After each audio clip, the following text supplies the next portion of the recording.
సాగిపోదు నా ప్రభువు నాతో నుండు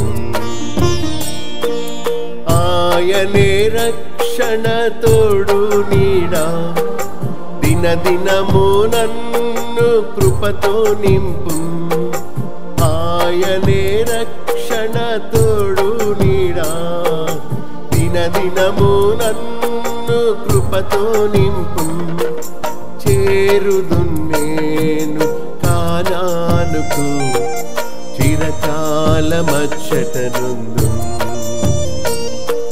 చేరుదు నేను కానానుకు చిరకాలమచ్చటనుందు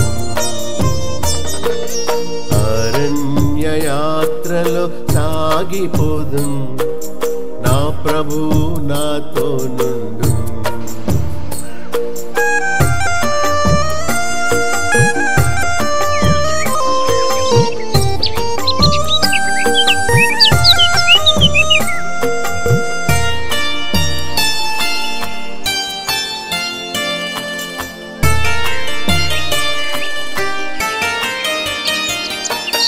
ఐగుప్తును విడచి పయనింతును పాప బంధాలను తెంచి రక్షణ నొంది ఐగుప్తును విడచి పయనింతును పాప బంధాలను తెంచి రక్షణ నొంది సైతాను శరీరాలోకముతో నేను పోరాడి జయముంది శక్తితో నిలుతును సైతాను శరీరాలోకముతో నేను పోరాడి జయముంది శక్తితో నిలుతును అరణ్య యాత్రలో సాగిపోదు నా ప్రభువు నాతో నుండు అరణ్య యాత్రలో సాగిపోదు నా ప్రభువు నాతో నుండు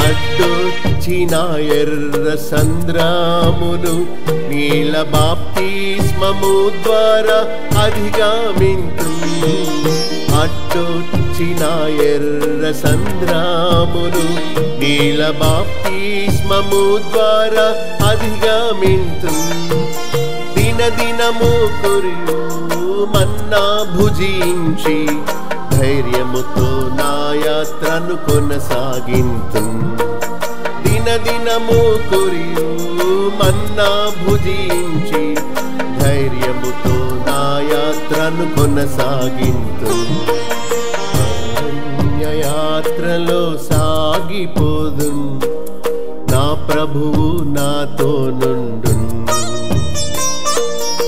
అరణ్య యాత్రలో సాగిపోదు నా ప్రభువు నాతో నుండు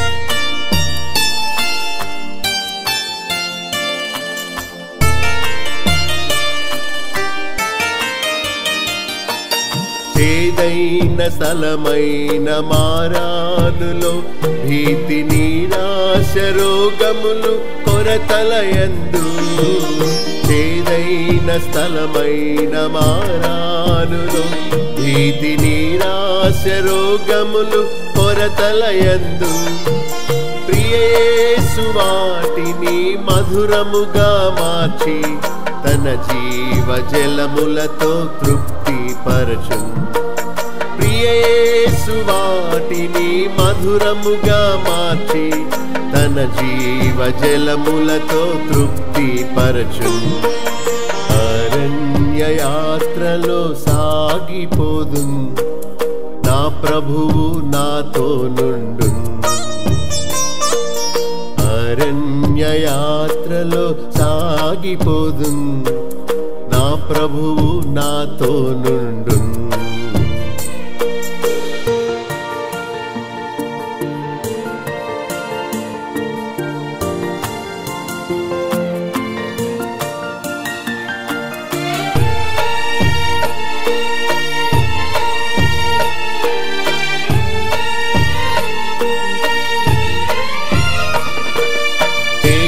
వలె ప్రభు నన్ను నడిపించును, అగ్ని స్తంభముగా నాకుండి వెలుగించును. మేఘము వలె ప్రభు నన్ను నడిపించును, అగ్ని స్తంభముగా నాకుండి వెలుగించును. భయపడను నేను, నిరాశ చెందన్, నేత్రాలు కనాను పై నిలిపేదన్. భయపడను నేను, నిరాశ చెందన్, నేత్రాలు కనాను పై నిలిపేదన్. అరణ్య యాత్రలో సాగిపోదున్, నా ప్రభువు నాతో నుండున్. అరణ్య యాత్రలో సాగిపోదున్, నా ప్రభువు నాతో నుండున్. ఆయనే రక్షణ తోడు నీడా, దినదినము నన్ను కృపతో నింపున్. ఆయనే రక్షణ తోడు నీడా, దినదినము నన్ను కృపతో నింపున్. చేరుదున్ నేను కానానుకు, చిరకాలమచ్చటనుందు. చేరుదున్ నేను కానానుకు, చిరకాలమచ్చటనుందు. అరణ్య యాత్రలో సాగిపోదున్, నా ప్రభువు నాతో నుండు. నా ప్రభువు నాతో నుండు. నా ప్రభువు నాతో నుండు.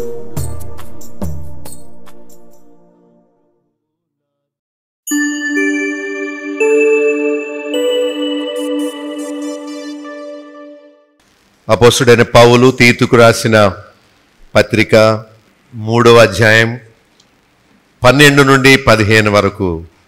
నికోపోలిలో శీతాకాలము గడపవలెనని నేను నిర్ణయించుకున్నాను గనుక నేను అర్తెమానైనను తుకికునైనను నీ ఎదుకు పంపినప్పుడు అక్కడికి నా ఎదుకు వచ్చుటకై ప్రయత్నము చేయము.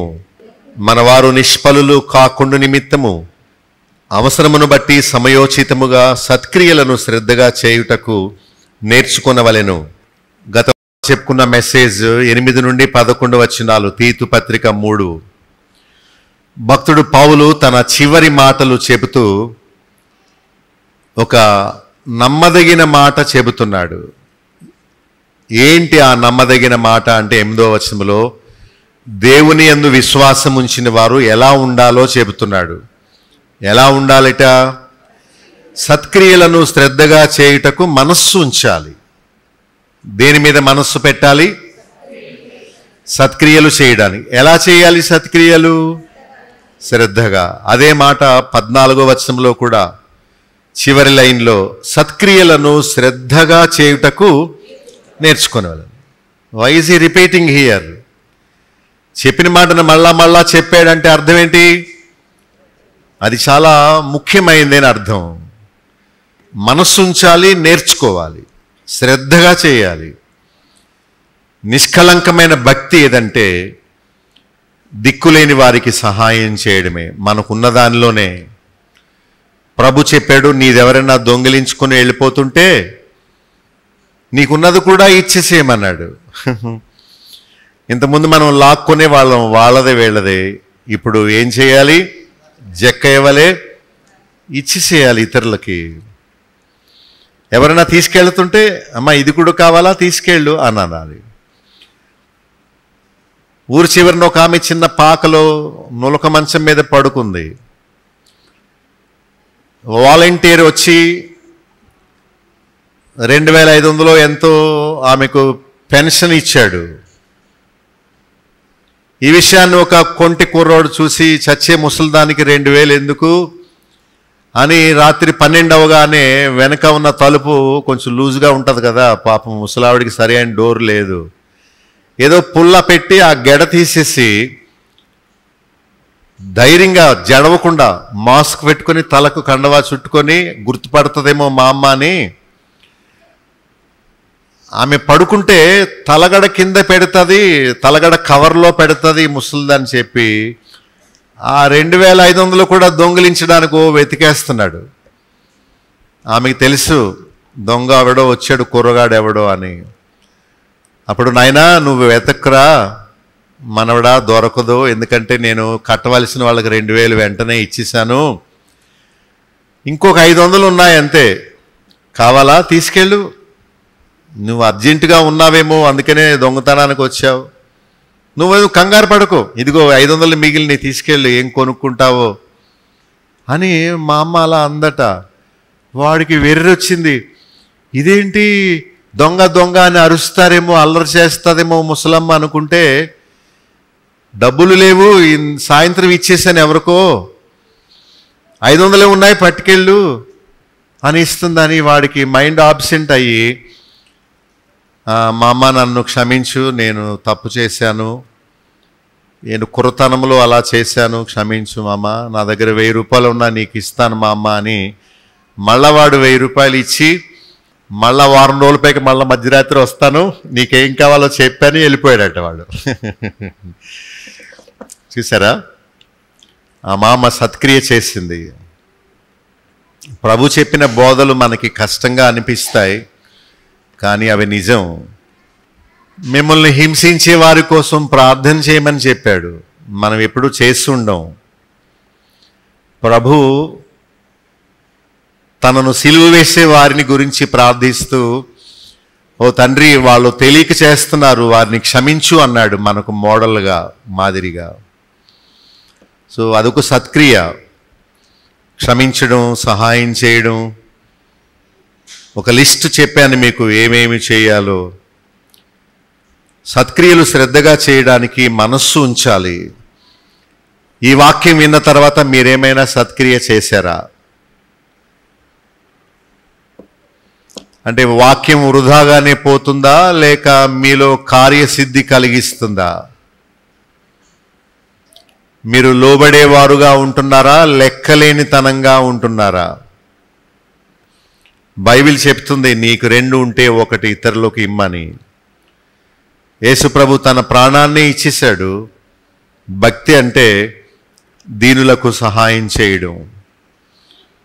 నీకోసం నేను నా ప్రాణాన్నే ఇచ్చాను, నా కోసం నువ్వు ఏం చేశావు అంటే మనము సమాధానము చెప్పగలిగి ఉండాలి.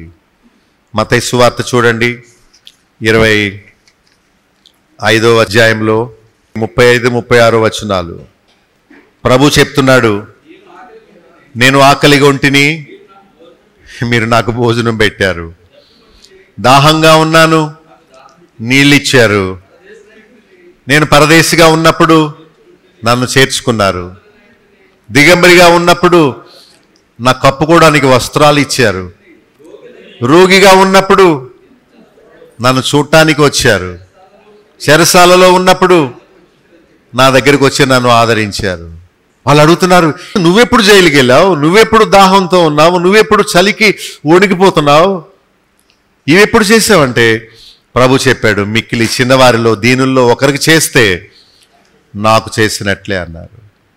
మరి 10 ఆజ్ఞల్లో 9 గైకొని 1 గైకొనకపోతే మనము 10 ఆజ్ఞల విషయంలో మనం దోషులుగానే ఉండిపోతాము. ఏమన్నా చేశారా? మాకు తెలియదండి అని చెప్పకండి, చెప్పాను.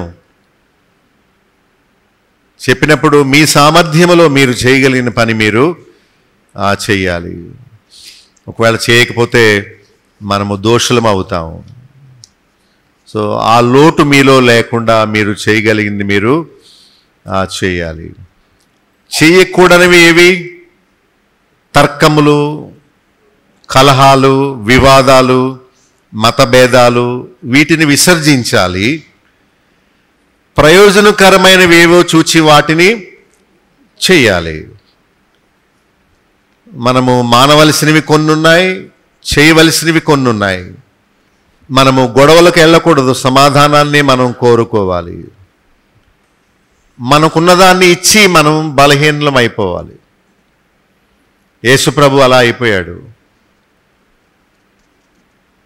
నలుగురిని కన్న తల్లి 4 ఆపరేషన్లు చేయించుకుని వంగిపోయింది, బలహీనమైపోయింది. తన రక్తం పాలులా ఇచ్చింది. తన శ్రమ అంతా బిడ్డల కోసమే. అరిగిపోయింది. పిల్లల్ని పెంచి పెద్ద చేసేందుకు ఈమె అరిగిపోయి బలహీనమైపోయింది. ప్రతి తల్లి అలాగే చేస్తుంది. యేసు ప్రభు అలా చేశాడు. మనం కూడా అరిగిపోయి కరిగిపోవాలి. దేవుడు అడుగుతాడు, all these I have done for you, what have you done for me? ఇదంతయు నేను నీ కోసం చేసిన రక్తపు బొట్టు, ఆ లాస్ట్ బొట్టు వరకు నా రక్తమంతా చిందించాను. నీవు నా కోసం ఏమైనా చేసేవా? నా నామాన్ని వాడుకున్నావు నీ కోసం, నీ పిల్లల కోసం. నేను చెప్పినట్లు నాకు దాహం ఇచ్చావా? భోజనం పెట్టావా? చలిగా ఉన్నప్పుడు వస్త్రం ఇచ్చావా? చెరసాలలో ఉంటే పలకరించడానికి వచ్చావా? రోగిగా ఉంటే చూడటానికి వచ్చావా అని అడుగుతాడు. యేసుప్రభు లేడు ఈ లోకంలో, మనకు కనిపించడు. ఆ ప్రేమను దీనులకు మనం పంచిపెడదాం. ఇమ్ము ఇమ్ము అనే జలగలా ఉండకూడదు. మనం ఇచ్చేవారుగా ఉండాలి. అప్పుడే దేవుడు ఇంకా మనకు ఇస్తాడు. ఒక స్త్రీ వచ్చింది 26వ అధ్యాయంలో, మత్తయి సువార్త చూడండి, 26:7 వచనం చదవండి. ఏం చేసిందట? మిక్కిలి విలువ గల అత్తరు బుడ్డి తీసుకొని ఆయన యొద్దకు వచ్చి ఆయన భోజనమునకు కూర్చున్నప్పుడు దానిని ఆయన తల మీద పోసెను. శిష్యులు ఏమంటున్నారు? కోపపడి, ఎందుకు నష్టం చేస్తావు? ఏంటి యేసు ప్రభు కోసం, దీనుల కోసం చేసేది నష్టమా? ఈ నష్టం ఎందుకు? అరే వా, ఎంత తప్పుడు మాట. ప్రభువుని అభిషేకిస్తుంటే కోపం వచ్చింది వాళ్ళకి. దుర్మార్గులు దీనిని గొప్ప వేలకు అమ్మి బేదలకి వచ్చినే అన్నారు. కానీ ప్రభు అన్నాడు, ఈ స్త్రీ నా విషయమై ఒక మంచి కార్యము చేశాను, ఈమెను మీరేలా తొందర పెడుతున్నారు? నాతో చెప్పండి. ఈ స్త్రీ నా విషయమై ఒక మంచి కార్యము చేశాను. ఏంటి ఆ మంచి కార్యము? మిక్కిలి విలువగల అత్తరుబుడ్డి తీసుకొచ్చింది. Most valuable item. మరో సువార్తల్లో సేరున్నర ఎత్తు, మరో సువార్తలో లూకా 7లో ఆయన పాదములకు పూసింది. ఎందుకు వేస్ట్ చేస్తున్నావు అంటున్నారు. డబ్బులు దీనులకు ఇవ్వడం వేస్ట్ చేయడం కాదు, అది పరలోకములో దాచుకోవడం. నీవు కకృతిగా ఇచ్చావనుకో, నీకొచ్చే ప్రతిఫలం కూడా కకృతిగానే ఇస్తాడు. ఆమె విస్తారముగా ప్రేమించింది గనుక ఆమె విస్తార పాపాలు క్షమించాను అని ప్రభు చెప్పాడు. నీకేమో మంచివి కావాలని కోరుకుంటావు నీ కోసం, కానీ ఇతరులకు ఇచ్చేది మాత్రం చెడ్డది, పలచనిది, అల్కాది ఇస్తావా? ప్రభు చెప్పాడు, ఇతరులు నిన్ను ఎలా చూడాలని నీవు కోరుకుంటావో నీవు కూడా అదే కొలతతో ఇతరులకు చూపించు. ఇయ్యు, అప్పుడు నీకు ఇవ్వబడుతుంది.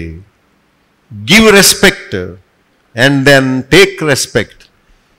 నీవు ముందు ప్రేమించు, తర్వాత నేను నిన్ను ప్రేమిస్తాను. నన్ను ఘనపరచు, నేను నిన్ను ఘనపరుస్తాను. సో దేవుని ఆజ్ఞను గైకొనడమే ఆయనను ప్రేమించడం, ఘనపరచడం. ఆమె సేరున్నర మిక్కిలి విలువైన అత్తరు ఎక్కడ సంపాదించిందో మరి. మనమేమో పాతవన్నీ ఇవ్వడానికి సిద్ధమే. ఎందుకు? అది లూజ్ అయిపోయింది కాబట్టి ఇచ్చేస్తాం. మరి కొత్తది నీ కోసం దాచుకున్నది ఇవ్వగలవా? It's a big question on your face. Most important అనుకున్న దాన్ని నీవు ఇచ్చివేయగలవా? నీవు తినే ఆహారము వేడి వేడి తాజా ఆహారాన్ని బీదలకు ఇయ్యి నీవు ఉపవాసం ఉండు. ఇట్టి ఉపవాసం కదా నేను కోరుతున్నాను. ఏదో మిగిలిపోయింది పడేయడం అది కాదు. నీవు పస్తులుండి దీనులకు సహాయం చేయి, అప్పుడు నీకు ఎన్ని కావాలో నేను ఇస్తాను.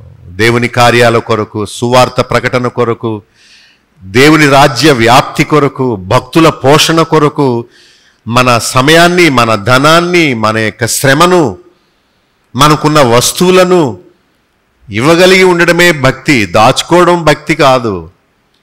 ఒక ఆమె అంటుంది, బైబిల్ తెరవండి కానుక పెడతాను అంటుంది. నేను నా చేతికి ఇచ్చేయమ్మా అన్నాను. మరి బొత్తుగా 10 రూపాయల నోటు ఎలా ఇస్తానంటే సిగ్గుగా ఉందండి అని అన్నాను. లేదమ్మా, ఆ బీద విధవరాలు 2 ఇచ్చింది, 2 రూపాయలే. నీవు 10 ఇస్తున్నావు, మీ అబ్బాయి నీకు ఇవ్వడు కదా. నీ దగ్గర ఎంతో దాచుకొని నీవు 1% ఇస్తే తప్పు. నీకు లేవు కదా.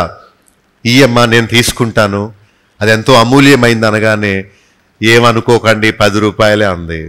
నేను అన్నాను, థ్యాంక్ యూ వెరీ మచ్, నీవు 10 ఇచ్చావు, దేవుడు జమ చేశాడని చెప్పాను. అయ్య బాబోయ్ ఎంత ఆనందం అండి అంటుంది ఆమె.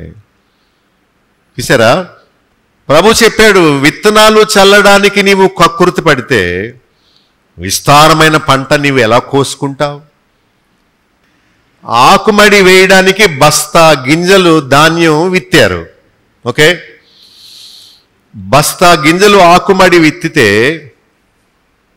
100 బస్తాలు కోస్తాడు 3 నెలల తర్వాత. విత్తింది 1 బస్తానే, వచ్చిన ఎన్ని 100 బస్తాలు. సో దేవుని పద్ధతి కూడా ఇంతే. బీదల పోషణ కొరకు మన ఆస్తిని ఇవ్వాలి, దాచుకోకూడదు. ఇక్కడ మనం ఏమి ఇచ్చినా మనము పరలోకములో దాచుకున్నట్టు గుర్తు. మరి మీ అకౌంట్లో ఎంత ఉంది మీరు పరలోకంలో దాచుకున్నారు? నాకు చాలా ఉంటుందేమో, నేను కలెక్ట్ చేసుకుంటాను వెళ్ళి. ఎందుకంటే నా కోసం నేను రూపాయి కూడా ఉంచుకోను. అపోస్తలుల కార్యముల గ్రంథం 9:36లో దోర్కా అనే ఒక ఆమె ఉంది. ఆమె సంఘములో ఉంటూ కుట్టు నేర్చుకొని అందరికీ సహాయం చేసిందట.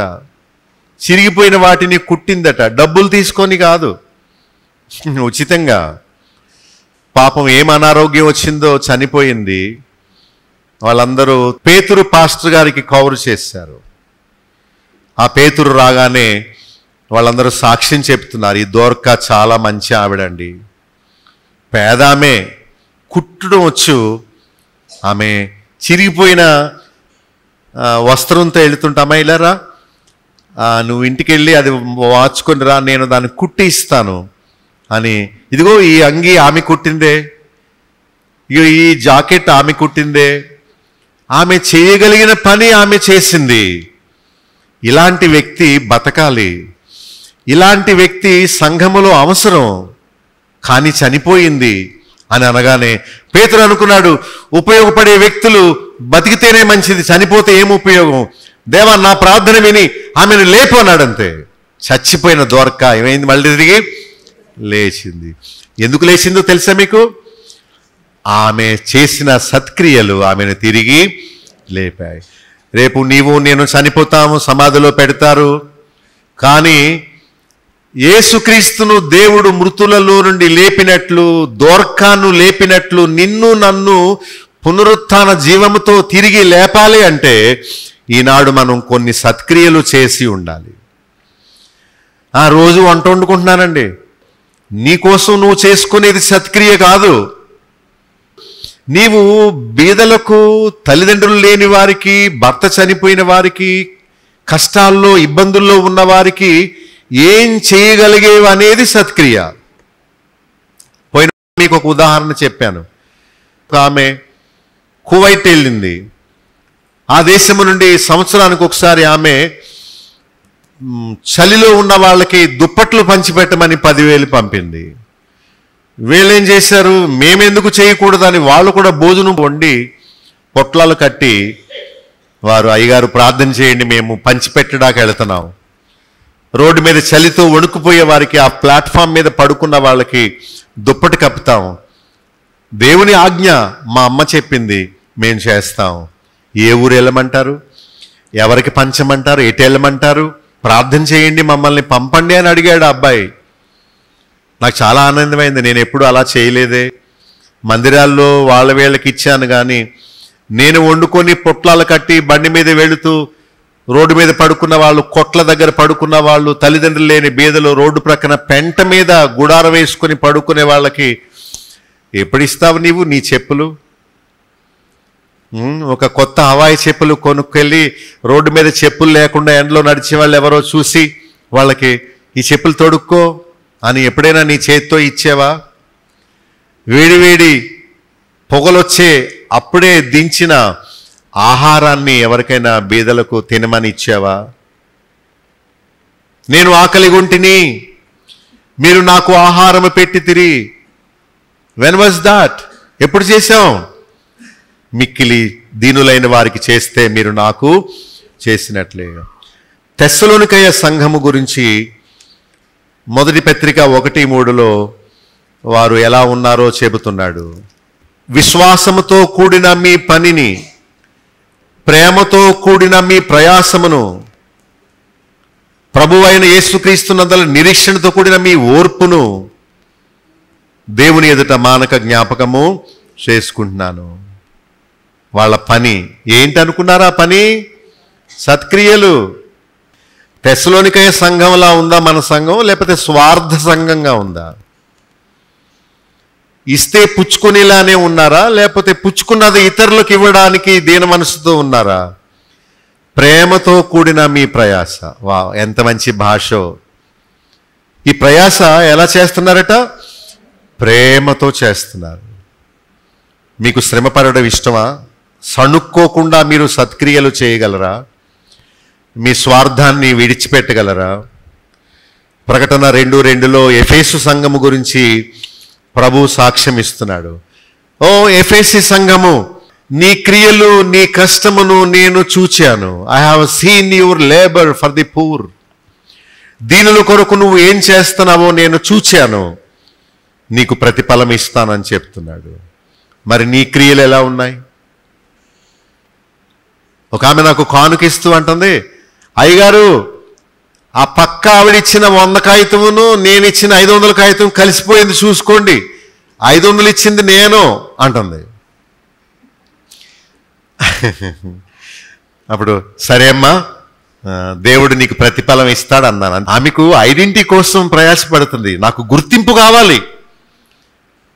పాస్టర్ గారు నేను ఇచ్చిన కానుక చూసుకోకుండా జేబులో పెట్టుకుంటున్నారు, ఇచ్చింది నేనే. ఆహా, నీకు దేవుని మార్గం అర్థం కాలేదన్నమాట. నీ కుడి చేతితో ఇచ్చేది నీ సొంత చేతికే తెలియకూడదు అని ప్రభు చెప్పాడు. ఒకరోజు నేను కీబోర్డు వాయిస్తూ ఎందుకో అలా చూశాను. ఆమె ఎవరో 100 రూపాయలు దానిలో వేయడం చూశాను. ఓహో, ఈమె 100 రూపాయలు వేసిందా అని నాకు తెలిసిపోయింది. చూడండి, అంటే నేను ఆలోచిస్తూ ఉంటాను. అప్పుడు అనుకున్నాను, ఆమె నాకు కనబడకుండా ఇలాగ చేయి కప్పి వేయవలసింది అనుకున్నాను. మీరు కానుక వేసేటప్పుడు ఎడం చేత్తో అలా కప్పి దీన్ని ఇలాగ మరుగు చేసి దానిలో అలా వేయండి. నేను చూడకూడదు, మీ వెనుక ఉన్నవారు చూడకూడదు. దేవుని ఆజ్ఞ. మీరు ధర్మం చేయనప్పుడు మీరు కుడి చేతితో ఇచ్చేది ఎడం చేతికి. చాలామంది పబ్లిసిటీ చేస్తారు. ఒకతను ఫేస్బుక్లో ఒక వీడియో పెట్టాడు. అతను పట్టణంలో రోడ్డు మీద వెళుతూ రోడ్డు ప్రక్కన పడుకున్న వారిని చూసి, అరే వీడియో తీరా, నేను బండి దిగాను, ఒక దుప్పట తీసుకున్నాను, వెళ్ళి కప్పాను అని పోజు పెడుతున్నాడు. ఇక్కడ ఇచ్చాను, అక్కడ ఇచ్చాను. అప్పుడు నేను కామెంట్ పెట్టాను, నువ్వు చేసిందంతా వ్యర్థం అన్నాను. అయ్యగారు థ్యాంక్స్ అండి, కామెంట్ పెట్టారు, కానీ అలా పెట్టారేంటండి అని అన్నాడు. నేను అన్నాను, ఎందుకు వ్యర్థమన్నాను తెలుసా తమ్ముడు? నీవు వీడియో తీసి మరీ అందరికీ చూపించావు ప్రపంచానికి. నీ సొంత చేతికే కనబడకూడదని ప్రభువు చెప్పినప్పుడు నీవెందుకు దాన్ని బహిర్గతం చేసి నీవేదో గొప్పోడులాగా పోజు కోసం ఇవన్నీ చేస్తున్నావు? నీవు చేసింది ఏది లెక్కలోకి రాదు, ఎందుకంటే అందరికీ తెలిసిపోయింది కనుక. నాకివ్వద్దు, మీరు దేవుని ఆజ్ఞను గైకోండి, నేను కూడా దేవుని ఆజ్ఞను గైకుంటాను. సో ప్రభు చెప్పిన మాటను మనం ఎందుకు చులకనగా తీసుకోవాలి? 12వ వచనంలో తీతు నా యొద్దకు వచ్చుటకై ప్రయత్నము చేయుము అన్నాడు. పౌలు ఏమంటున్నాడు? శీతాకాలము గడపాలని నేను నిర్ణయించుకున్నాను పలానా ఊర్లో, ఇక్కడ చాలా వేడిగా ఉంది, అక్కడికి వెళ్ళిపోతాను అంటూ ఏమంటున్నాడు? అర్తిమానైనను తుకీకునైనను నీ యొద్దకు పంపినప్పుడు అక్కడికి నా యొద్దకు వచ్చుటకై ప్రయత్నము, I want to see you Titus, నిన్ను చూడాలని ఆశపడుతున్నాను, నా దగ్గర రావడానికి ట్రై చేయి, ప్రయత్నం చేయి. సహవాసంలో ఎంత బలం ఉంటుందో, భక్తులను కలుసుకోవడంలో భక్తులకు ఎంత తృప్తి ఉంటుందో. మీరు సమయానికి వచ్చారనుకోండి, నాకు హృదయం ఎంతో ఆనందిస్తుంది.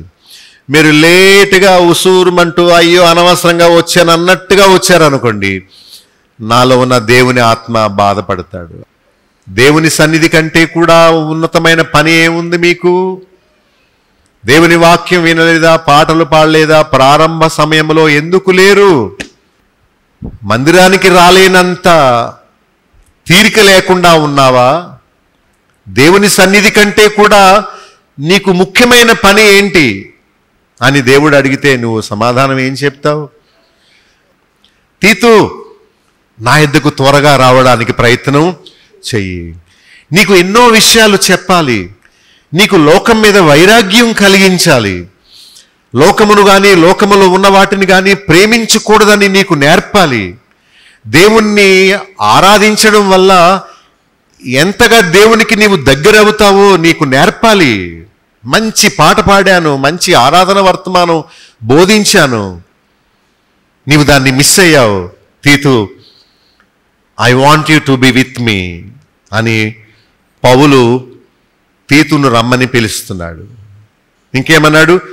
నేను కొంతమంది నీ సహోదరులు నీ దగ్గరికి పంపిస్తున్నాను, వారికేమీ తక్కువ కాకుండా చూడు అని కొన్ని పేర్లు ప్రస్తావించాడు. ఆ పేర్లు మీకు తిరుగుతాయా? ప్రయత్నం చేద్దామా? 12లో అర్తిమాన, తుకీకు, 13లో జేనా, అపోల్లో.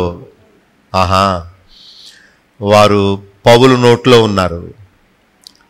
వారి పేర్లు పౌలు గ్రంథములో రాయించాడు. వారి గురించి ప్రార్థన చేస్తున్నాడు, వారికేమీ తక్కువ కాకుండా చూడు. ఒకవేళ మీరు నా ముందుకు వచ్చినప్పుడు నేను మీకోసం ప్రార్థన చేస్తాను, దేవా వీరికేమీ తక్కువ కాకుండా చూడండి. వారు ప్రియులు, వారు ఆరాధనకు వచ్చారు, వారు నీకు కానుకలు ఇచ్చారు, వారు సాక్షులుగా నిలబడ్డారు, వారు సమయానికి వచ్చారు, వారు ఆరాధనను ముఖ్యముగా ఎంచుకున్నారు గనుక వారికేమీ తక్కువ కాకుండా చూడు. వారిని ఆపదల నుండి తప్పించు, శత్రువు యొక్క మాయోపాయాల నుండి తప్పించు అని పౌలు వలె నేను మీకోసం ప్రార్థన చేస్తాను. తర్వాత 14లో మనవారు నిష్ఫలులు కాకుండా ఉండాలంటే సత్క్రియల్ని శ్రద్ధగా చేయడానికి నేర్చుకోవాలి. మళ్ళీ గుర్తు చేస్తున్నాడు తాను ముగించే ముందు, లాస్ట్ వర్డ్స్. మనము నిష్ఫలులు అవ్వకూడదు. నిష్ఫలులు అంటే ఎవరు? ఫలము లేని వారుగా ఉండిపోకూడదు. మనము పంటను కోయాలి. మనము విత్తితేనే కదా దాన్ని మళ్ళా మనం కోయగలం. కన్నీళ్లు విడిచుచు విత్తుతూ పోవువాడు సంతోష గానములతో పంటను కోస్తారు. ఇప్పుడు మనం బాధ అయినా సరే దేవుని ఆజ్ఞను గైకొనడానికి మనకున్న సమయాన్ని, శ్రమను, డబ్బును బీదల పోషణ కోసం మనం ఖర్చు పెడితే కన్నీళ్లే. ఆ డబ్బుంటే మనం వస్తువులు కొనుక్కోవచ్చు, ఆ డబ్బుంటే మనం ఇంకా సుఖంగా ఉండొచ్చు. కానీ దేవుని కోసం సుఖాన్ని కాదనుకొని కావాలని మనం కష్టాలు పడి ఇతరులకు మనం ఇచ్చినప్పుడు ఆ పంటను కోస్తారు. వీధిలో ఎంతోమంది రైతులు వెళుతూ ఉంటారు. మా వీధిలో ఎంత శ్రమ పడతారో, ఎంత కష్టపడతారో. మనమేమో పొద్దెక్కాక కూడా ఇంకా లేవం. వాళ్ళు అప్పటికే వెళ్ళిపోయి గేదెల్ని కడిగేసి అదంతా తీసేసి శుభ్రం చేసేసి ఆ గేదెలన్నిటికీ పాలు పితికి క్యారేజీల్లో వేసుకొని అంత నీట్గా పెట్టి గేదెకి గడ్డేసేసి ఇవన్నీ చేసుకుని మళ్ళీ వచ్చేస్తారు 6 గంటలకే ఇంటి ముందుకి. అమ్మా పాలు. అరే ఎప్పుడు వెళ్ళినావయ్యా నువ్వు? ఎప్పుడు గేదెల పనులన్నీ చేసావు? ఎప్పుడు ఇదంతా అప్పుడే వచ్చేసావు? నెల వచ్చేసరికి పాలకి ఇదిగో నీ డబ్బులు. అలా కష్టపడిన మూలానే ప్రతిఫలం వచ్చింది. రేపు మనం ప్రభు రాకడ వచ్చినప్పుడు మనము విత్తింది మనం కోసుకోవాలంటే ఇప్పుడు విత్తాలి. పౌలు అదే చెప్తున్నాడు. నిష్ఫలులు కాకుండా ఉండాలంటే సత్క్రియలను శ్రద్ధగా చేయాలి, నేర్చుకోవాలి అని చెప్పాడు. ఇక 15లో ఒకరినొకరు వందనాలు చెప్పుకోవాలంటున్నాడు. ఏం చెప్పుకోవాలట? That's a good spirit. నేను చూసినా చూడకపోయినా వందనాలని అని చెప్పుకోవడం మందిరంలోకి రాగానే మంచి అలవాటు. అది దేవుని బిడ్డల లక్షణం, అది ప్రేమ. 15వ వచనంలో షాలోమ్ చెప్పుకోండి అంటున్నాడా, లేక ప్రైజ్ ద లార్డ్ చెప్పుకోండి అంటున్నాడా, లేక వందనాలు చెప్పుకోమంటున్నాడా? ఓహో, నీకు ఇంగ్లీష్ వచ్చా అందుకనే ప్రైజ్ ద లార్డ్ అంటావా నువ్వు? ఒకరినొకరు కలుసుకున్నప్పుడు ప్రైజ్ ద లార్డ్ చెప్పుకోవాలా, వందనాలు చెప్పుకోవాలా? మరి నీవు వాక్యంలో ఉన్నట్టు చేస్తావా, ఫ్యాషన్గా చేస్తావా? వందనములు చెప్పుకోండి. విశ్వాసాన్ని బట్టి భక్తులను ప్రేమించాలి. ఏమన్నాడు? విశ్వాసమును బట్టి ప్రేమించు వారికి మా వందనములు చెప్పుము, మమ్మను ప్రేమించు వారికి అంటున్నాడు. సో విశ్వాసం ఉన్నట్టు గుర్తు దేవుని సేవకుల్ని ప్రేమించాలి. ఇంకెవరిని ప్రేమిస్తాం? సో విశ్వాసాన్ని బట్టి భక్తులను ప్రేమించాలి. లాస్ట్లో వాక్యం అందరూ చదవండి. కృప మీ అందరికీ. అంటే ఇలాగూ చేస్తే దేవుని కృప మీకు తోడై ఉంటుంది అని చెప్తున్నాడు. దేవుని కృప ఊరకే రాదు. భక్తులను కలుసుకోవడానికి ప్రయత్నం చేస్తే, వారికి ఏమి తక్కువ కాకుండా చూస్తే, సత్క్రియలను శ్రద్ధగా చేయడానికి నేర్చుకుంటే, ఒకరికొకరు వందనాలు చెప్పుకుంటే, విశ్వాసాన్ని బట్టి భక్తులను ప్రేమిస్తే ఏమవుద్ది? కృప మీ అందరికీ. సో అయిపోయింది తీతు పత్రిక. చిన్న ప్రార్థన చేసుకుని దేవునికి స్తుతులు చెల్లిద్దాం.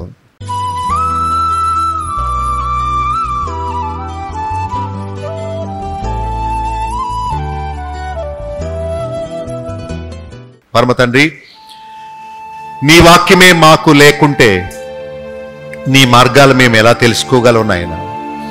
మమ్మల్ని పరిపూర్ణులుగా చేయాలని మీ సంకల్పం, అందుకై నీకు స్తోత్రాలు నాయన. తీతు పత్రిక ప్రారంభము నుండి చివరి వరకు మాకు తోడై ఉన్నారు. మేమున్నా లేకపోయినా ఆ పత్రిక వాక్యాలు రాబోయే తరము వినడానికి కూడా కృప ఇవ్వండి. సంఘానికి వస్తూ కానుకలు ఇస్తూ ప్రేమ చూపిస్తూ సరిచేస్తే సరిచేయబడి పరిపూర్ణతలోనికి ఎదుగుతున్నా నీ బిడ్డలను బట్టి నేనెంతో నీకు స్తుతులు చెల్లిస్తున్నాను. పౌలు వలె వారు కూడా సత్క్రియలందు ఆసక్తి గలవారుగా వారిని సిద్ధపరచండి. మాలో ఉన్న స్వార్థము, సాకులు చెప్పే మనస్సు తీసివేయండి నాయన. మేము కలిగి ఉన్న దానిలోనే ఇతరులకు సహాయపడే సమర్పణ మాకు అనుగ్రహించండి. మీరే మమ్మల్ని భక్తిలో స్థిరపరచవలసిందని యేసు నామములో వేడుకొనుచున్నాము తండ్రి. ఆమేన్.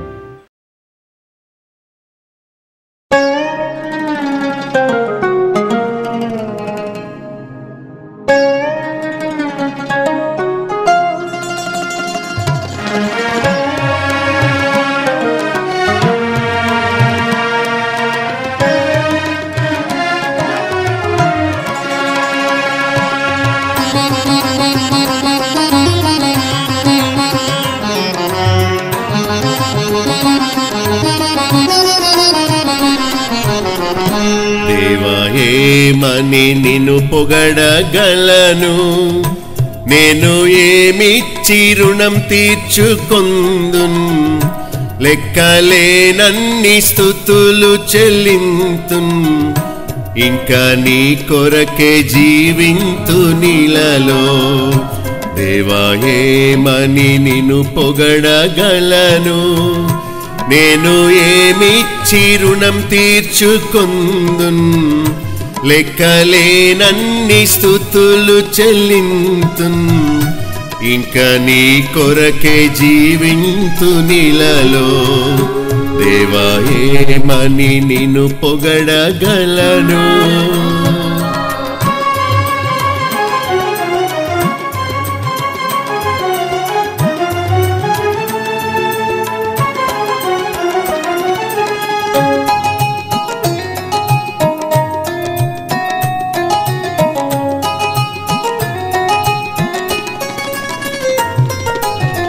పాప శాపములో నీకు దూరముగా గడిపాను నేనెంతో కాలం. నరక పాత్రుడనై నీదు ఉగ్రతకు గురి అయితే నేనెంతో కాలం.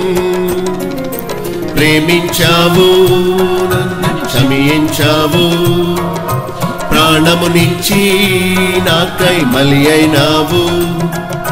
తుది శ్వాస విడిచేంత వరకు నే జీవింతు నీ మహిమ కొరకే, నే జీవింతు నీ మహిమ కొరకే.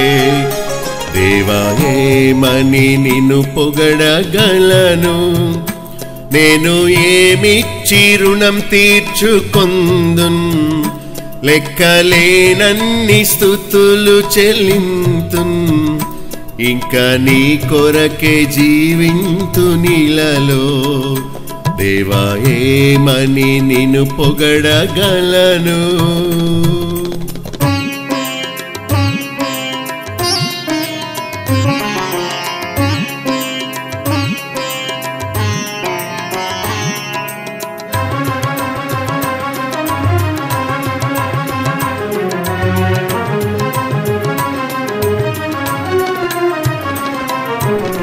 వ్యాధి బాధల్లో కష్ట నష్టములో విడువక నిలిచావు నీవు. మరణ వేదనలో మనో దుఃఖములో ఆదరించావు నీవు. మరువగలనా ప్రేమను నేను, విడువగలనా ఎన్నడైనా. తుది శ్వాస విడిచేంత వరకు నే జీవింతు నీ మహిమ కొరకే, నే జీవింతు నీ మహిమ కొరకే. దేవా ఏమని నిన్ను పొగడగలను, నేను ఏమిచ్చి రుణం తీర్చుకొందున్, లెక్కలేనన్ని స్తుతులు చెల్లింతున్. ఇంకా నీ కొరకే జీవింతు నీలలో, దేవా ఏమని నిన్ను పొగడగలను.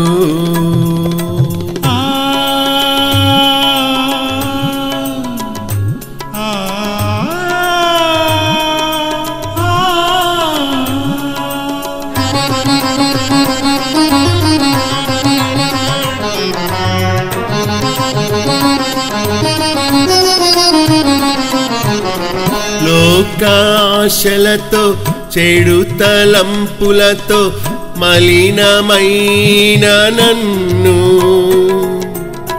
ద్వేషభావముతో స్వార్థ బుద్ధితో వ్యసన పడితిని నేను.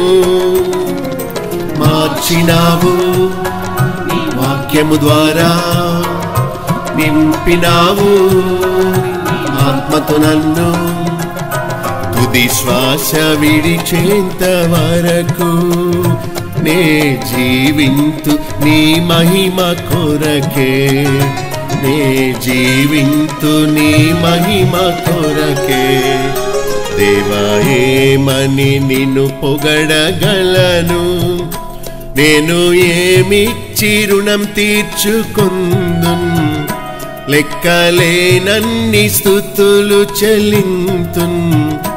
ఇంకా నీ కొరకే జీవింతు నీలలో, దేవా ఏమని నిన్ను పొగడగలను, నేను ఏమిచ్చి రుణం తీర్చుకుందున్, లెక్కలేనన్ని స్తుతులు చెల్లింతున్. ఇంకా నీ కొరకే జీవింతు నీలలో, దేవా ఏమని నిన్ను పొగడగలను.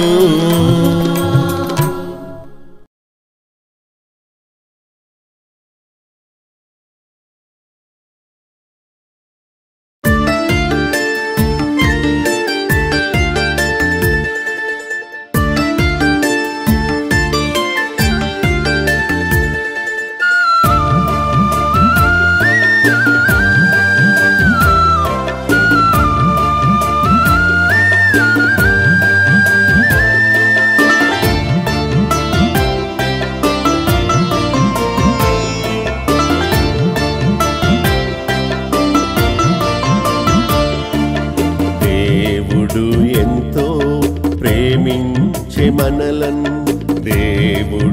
ఎంతో ప్రేమించే మనలన్, క్రీస్తును పంపేను భువికే, క్రీస్తును పంపేను భువికే.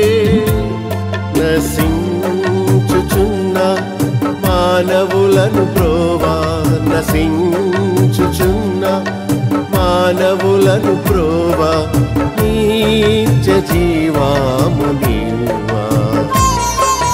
దేవుడు ఎంతో ప్రేమించే మనలన్, దేవుడు ఎంతో ప్రేమించే మనలన్, క్రీస్తును పంపేను భువికే,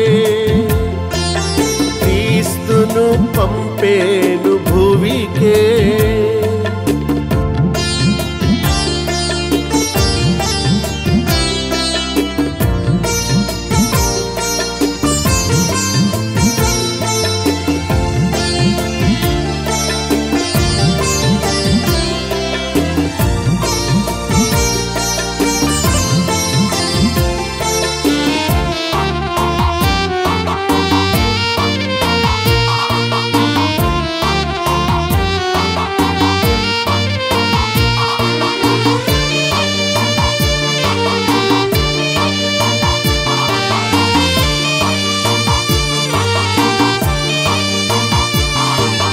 దీనులను పైకి ఎత్తగా యేసు, దీనుడై పుట్టేను భువిలో.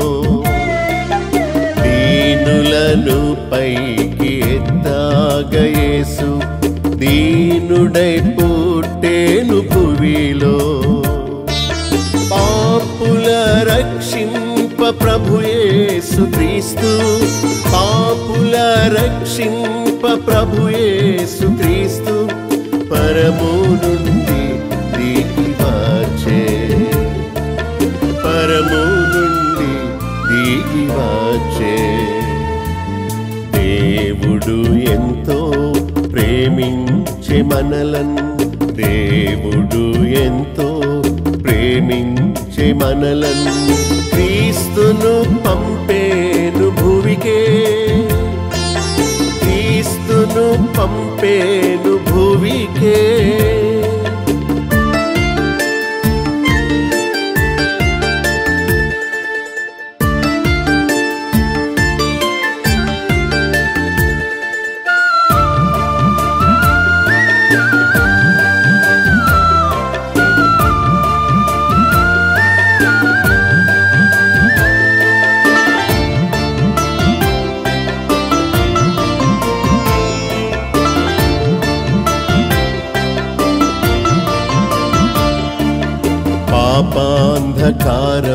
పాపాంధకారంబులోనున్న మనకు జీవపు వెలుగివవచ్చే, పాపాంధకారంబులోనున్న మనకు జీవపు వెలుగివవచ్చే. పాపుల రక్షింప ప్రభు యేసు క్రీస్తు, పాపుల రక్షింప ప్రభు యేసు క్రీస్తు, పరము నుండి దిగి వచ్చే, పరము నుండి దిగి వచ్చే.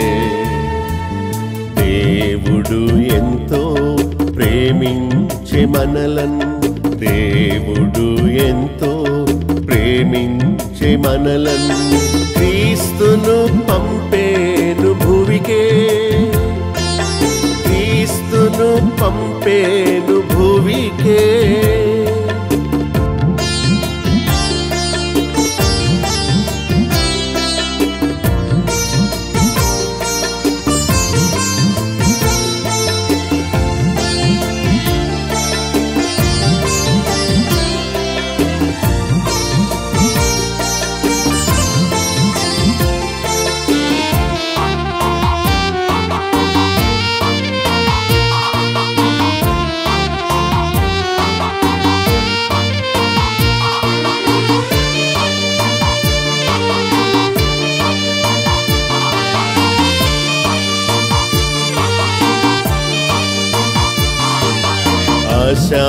శాంతిలోనున్న మానవ కోటికి నిత్యమైన శాంతినివ్వా